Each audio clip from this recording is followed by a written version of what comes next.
আসসালামু আলাইকুম দর্শক। আমি ঠিক নিজের মতো করে কিছুটা আপনাদেরকে বর্তমান পরিস্থিতি বাংলাদেশ সম্পর্কে বোঝানোর চেষ্টা করছি। বাংলাদেশের উপর দিয়ে কিন্তু কালো মেঘ এখনো বয়ে বেড়াচ্ছে।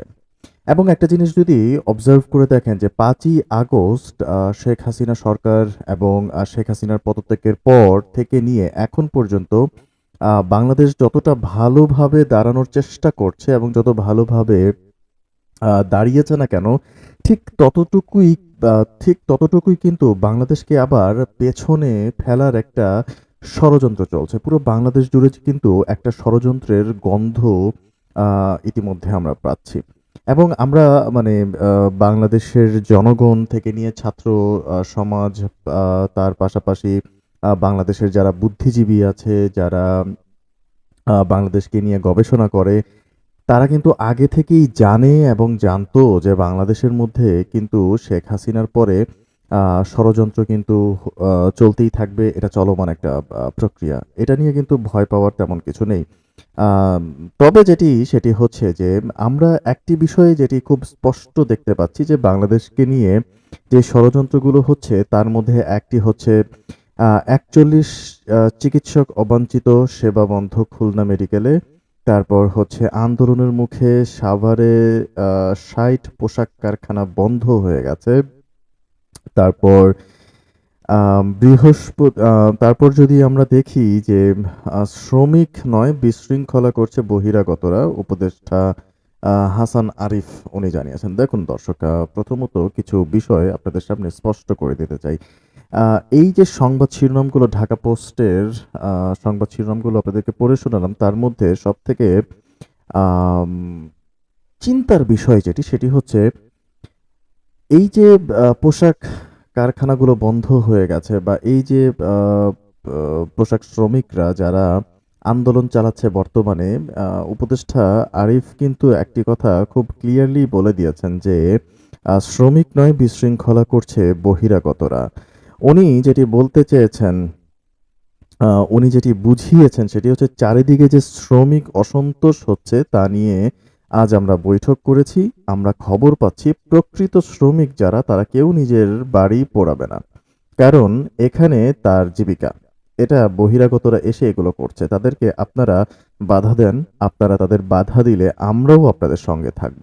এমনভাবে তারা মিশে আছে যে তাদের আলাদা করা কঠিন হয়ে যাচ্ছে। দেখুন এই কথাগুলো থেকে কিন্তু স্পষ্ট হয়ে যাচ্ছে। এই যে শ্রমিকরা আন্দোলন করছে, শ্রমিকরা বাড়িঘর পোড়াচ্ছে। অ্যাকচুয়ালি কিন্তু এটা একটা শ্রমিক কখনোই করবে না। কজ আমি ব্যক্তিগতভাবে আমার এলাকার আমি যেই জেলা থেকে এসছি, আমার এলাকাতে যারা পোশাক শ্রমিক রয়েছে, যারা বিভিন্ন গার্মেন্টস গুলোতে চাকরি করে, কাজ করে তারা কিন্তু এই ধরনের আন্দোলনের সাথে কখনো জড়িত হয় না। একদম যারা প্রকৃত শ্রমিক এবং যারা আসলে রাজনীতি করে এই শ্রমিকদের মাঝখানে আ যাদের বিভিন্ন মতাদর্শ রয়েছে, তারাই কিন্তু এই ধরনের আন্দোলনগুলোর সাথে এবং এই ধরনের আ জঘন্য কর্মকাণ্ডের সঙ্গে কিন্তু তারাই জড়িত থাকে। এটা আমরা বহু সময়ে দেখেছি এবং আজকে উপদেষ্টা কিন্তু এই কথাটিই বলেছেন এবং ঢাকা পোস্ট কিন্তু এই রিপোর্টটিই করেছেন।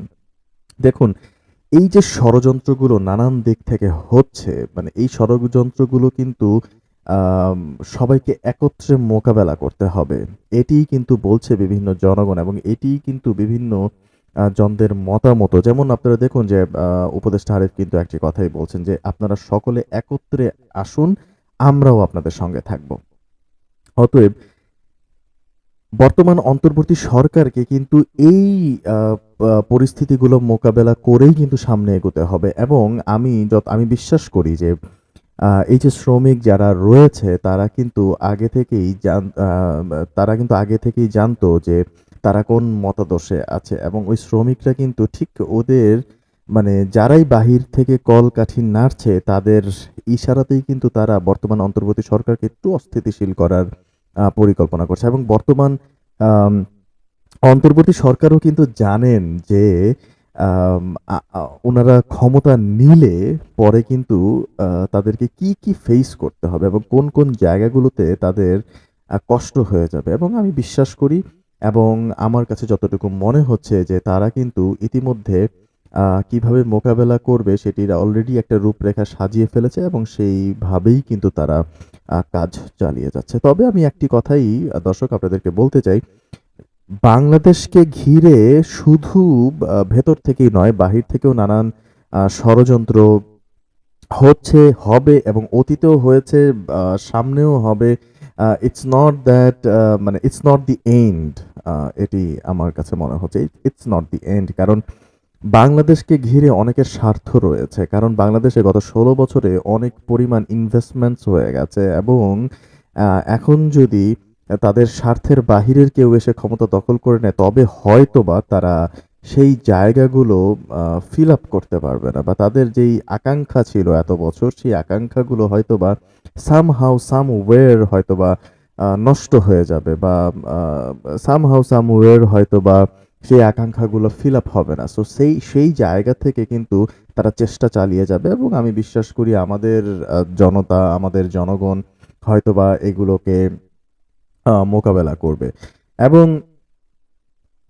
গণমাধ্যমগুলোতেও কিন্তু আমরা দেখতে পাচ্ছি, গণমাধ্যমও কিন্তু চর্চা করছে এবং গণমাধ্যম কিন্তু সঠিক তথ্যগুলো তুলে দিয়ে কিন্তু সরকার এবং জনতাকে চেষ্টা করছে যথাসম্ভব সাহায্য করার।